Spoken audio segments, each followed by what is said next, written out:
আজকে একটা 3 কিলো সাইজের মুরগি নিয়ে চিকেন কষা রেসিপি দেখাবো, পুরো ভিডিওটা দেখুন।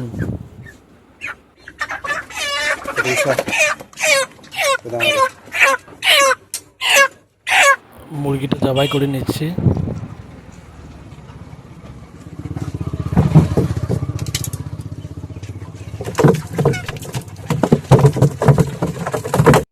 মুরগির সমস্ত পালকগুলো ছাড়িয়ে পরিষ্কার করে নিয়েছি।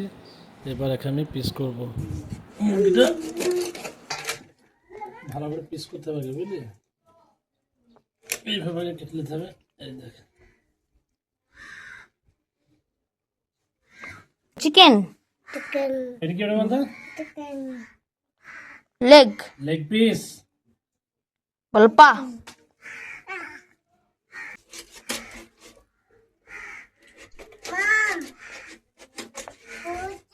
পড়ু পড়ু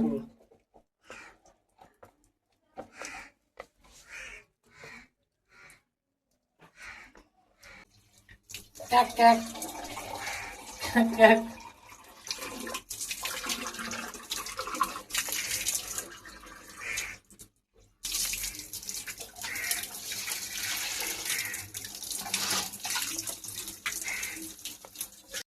পিস করা হয়ে গেছে, ভালো করে এবার জল দিয়ে ধুয়ে নেব। এমা মুরগি মাথাও দিয়ে দিয়ে হ্যাঁ, মাথা মাথা খাবে তো, তোমার খাবে কলিজা কলিজা। এইগুলো হচ্ছে অরিজিনাল লেগ পিস, এইগুলোই তো ওখানে লেগ পিস, ঠিক আছে? এইটা হচ্ছে অরিজিনাল লেগ পিস। এবার আমি মাংসগুলোর মধ্যে লবণ, ভিনিগার আর হলুদ মাখিয়ে 1 ঘন্টা রেখে দেবো।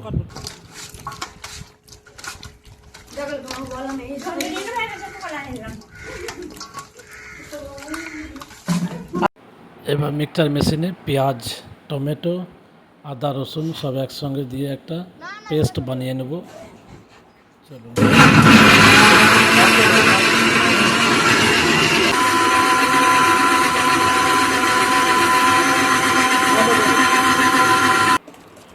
পেস্টটা হয়ে গেল, এবার চলুন রান্না শুরু করি। প্রথমে কড়াইতে তেল দিলাম। তেল দেওয়ার পর শুকনো লঙ্কা, গোটা জিরা, তেজপাতা দিয়ে একটা ফোড়ন করলাম। তারপর সেখানে আমি কিছু কুচি কুচি করে কেটে রেখেছিলাম, সেই পেঁয়াজটা দিয়ে দিলাম। এবার মিক্সচার মেশিনে পেস্ট করা গ্রেভিটা দিয়ে দিলাম। ভালো করে কষাতে হবে যতক্ষণ না তেল ছাড়বে। কষানো হয়ে গেলে তারপর আমি সেখানে ওই ম্যারিনেশন করা চিকেনগুলো দেবো। দেখুন খুব সুন্দর কষানো হয়েছে। এখানে কেবল পেঁয়াজ, আদা, রসুন পেস্টটা আছে। এরপর আমি চিকেনগুলো এখানে সব দিয়ে দিলাম।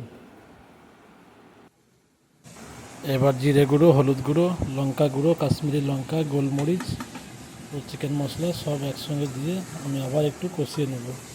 ভালো করে কষাইতে হবে। কষানো হয়ে গেলে একটু পরিমাণ জল দিতে হবে, বেশি জল দেওয়া যাবে না। প্রথমে অল্প অল্প করে জলটা দিতে হবে। একটু জল দিয়ে দিলাম। আপনারা চাইলে গরম জল দিতে পারেন, গরম জল দেওয়াটাই ভালো, কিন্তু আমি ঠান্ডা জলই ব্যবহার করলাম। আবার আমি একটু কষিয়ে নেব। এবার এখানে আমি 100 গ্রাম মতন টক দই দেবো। চিকেনে আমি টক দই সবসময় ব্যবহার করি। টক দই চিকেনের একটা গুরুত্বপূর্ণ উপাদান। রান্না প্রায় শেষের দিকে, মানে হয়ে গেছে। এবার আমি উপর থেকে ধনেপাতা ছড়িয়ে দেবো। চিকেন কষা রেডি। আমরা এবার বাড়িতে করুন। ধন্যবাদ।